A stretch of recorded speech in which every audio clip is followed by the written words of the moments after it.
उपाध्याय जी आपका स्वागत। तो तीनों बिल तो गिर गए, आज तो बड़े खुश होंगे आप, महिलाओं को उनके अधिकार नहीं मिले तो। जी ये खुशी की बात तो नहीं है। देखिए मैं काला कुर्ता पहन के बैठा हूँ। सच्चाई ये है कि हम लोग चाहते मतलब थे महिलाओं कि को इस देश आरक्षण में नहीं मिला तो आपने काला कुर्ता पहन लिया? नहीं, हमने महिलाओं के आरक्षण के संदर्भ में नहीं, महिलाओं के आरक्षण के हिमायती हम तब भी थे जब 2023 में इन लोगों ने बिल पास किया और बिना किसी मीन मेक के हमने पूर्णतः समर्थन दिया। और हम चाहते थे कि ये 500 जो 43 जो सीट है उसमें आप रिजर्वेशन दे दीजिए। 2024 में महिलाओं को क्यों नहीं मिलना चाहिए था, आपने वो नहीं दिया। सच्चाई ये भी है दूसरी कि आपने उस महिला बिल के सामने रखा और बैकग्राउंड में आपने परिसीमन कहीं ना कहीं लाना चाह रहे हैं। उस समय आपने यही कंडीशन डाला था कि परिसीमन और जनगणना, पहले जनगणना फिर परिसीमन होगी, और यही बहाना आपने बनाया। फिर अचानक रातों रात कौन सा ऐसा ईश्वरीय ज्ञान हो गया मोदी जी को। तो ये कहीं ना कहीं ये राष्ट्रद्रोही एक तरह से अभियान है जिसका पर्दाफाश आज हुआ है। लोगों को पता चल गया है कि ये राजनीतिक चेतना का नहीं, राजनीतिक कुटिलता की निकृष्टतम प्रदर्शन करने का प्रयास भाजपा के शीर्ष दो लोगों ने किया था। चाहते थे कि इस देश में दक्षिण और उत्तर में बंटवारा हो, विवाद हो, उसी तरह जिस तरह मुसलमान और हिंदू में बंटवारा और राजनीति करके ये देश को तोड़ने का लगातार 12 वर्ष से काम कर रहे हैं। अब दक्षिण और उत्तर में तोड़ करके देश को खंड खंड करना चाह रहे हैं।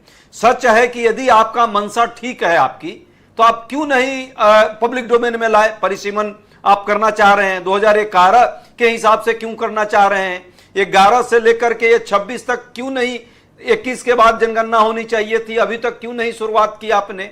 आपकी मंशा क्लियर है कि आप तानाशाही लोकतंत्र के माध्यम से अपने सत्ता के गुरूर में हैं। लटकाना, भटकाना और बहाना बनाना यही आपका काम रह गया है। आपको महिलाओं को अधिकार देना ही नहीं। पूर्व में विश्वास में लिया गया था कि हम इस तरह का कोई बिल लेकर आ रहे हैं, भाजपा विमेन रिजर्वेशन का और डिलिमिटेशन का, आप लोगों को भरोसे में लिया गया था अथवा नहीं? और अचानक से जब ये बिल आया तो आप लोगों ने इसका विरोध का ही संकल्प क्यों लिया? देखिए, यदि ये सरकार ईमानदार होती, सही में प्रयास करती और वो चाहती कि विमेन्स राइट्स वाकई मिले, उनको अधिकार मिले, तो ऑलरेडी पहले से पास है वो बिल। ये सिर्फ एक बिल लाती 131 और उसमें जो है 334A में संशोधन की जरूरत नहीं थी, क्योंकि 2.5 साल में वो अब तक जनगणना करा ली होती। यदि वो जनगणना के आधार पर नहीं देना चाहती तो जो एग्जिस्टिंग सीट है उसके आधार पर 1/3 दे देती, 2024 में ही मिल जाता।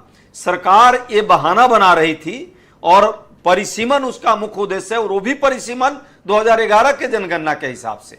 इसका मतलब आज की जो परिस्थिति और जितनी जनसंख्या इस देश में, उसको भी आप आंकना नहीं चाह रहे हो। आप लोगों की राजनीति में एक दोहरापन है देश में जो है, मैं उस दोहरेपन को क्लैरिटी चाहता हूं और मैं चाहता हूं कि उस दोहरेपन को आप साफ करें। आप उत्तर में तो कहते हैं कि जनसंख्या के आधार पर हो, काउंटिंग हो, गिनती हो, लेकिन यही बात जब दक्षिण के राज्यों के लिए आती है, वो कहते हैं हमने तो जनसंख्या पर कंट्रोल किया, तो हमारे साथ ये डिलिमिटेशन में ज्यादती क्यों? वहां आप उनके साथ खड़े हैं और यहां आप काउंटिंग की बात करते हैं। आपके पास एक फार्मूला क्यों नहीं है? उत्तर के लिए कुछ, दक्षिण के लिए कुछ। ब्रजेश भाई, मुझे लगता है कि जो अभी साथी दीक्षित जी ने है वो कंफ्यूजन हो गए और कंफ्यूजन में सारी बात कर दिया। ऐसा कुछ नहीं है। वो जातीय जनगणना की काउंटिंग सिर्फ उत्तर में नहीं, दक्षिण में भी हम मांग कर रहे हैं। जातीय जनगणना जातीय उत्थान और जातीय अस्मिता से जुड़ा हुआ प्रश्न है, राजनीतिक अधिकार सिर्फ नहीं है।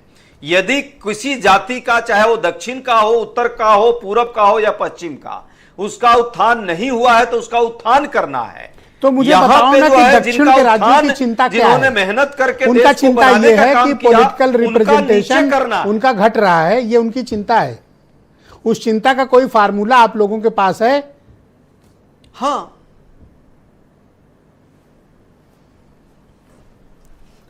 देखिए, हम लोग चाहते हैं कि एक पहले तो स्वस्थ डेमोक्रेसी में विमर्श होना चाहिए और ये सबके सामने पब्लिक डोमेन में ये बात आनी चाहिए थी।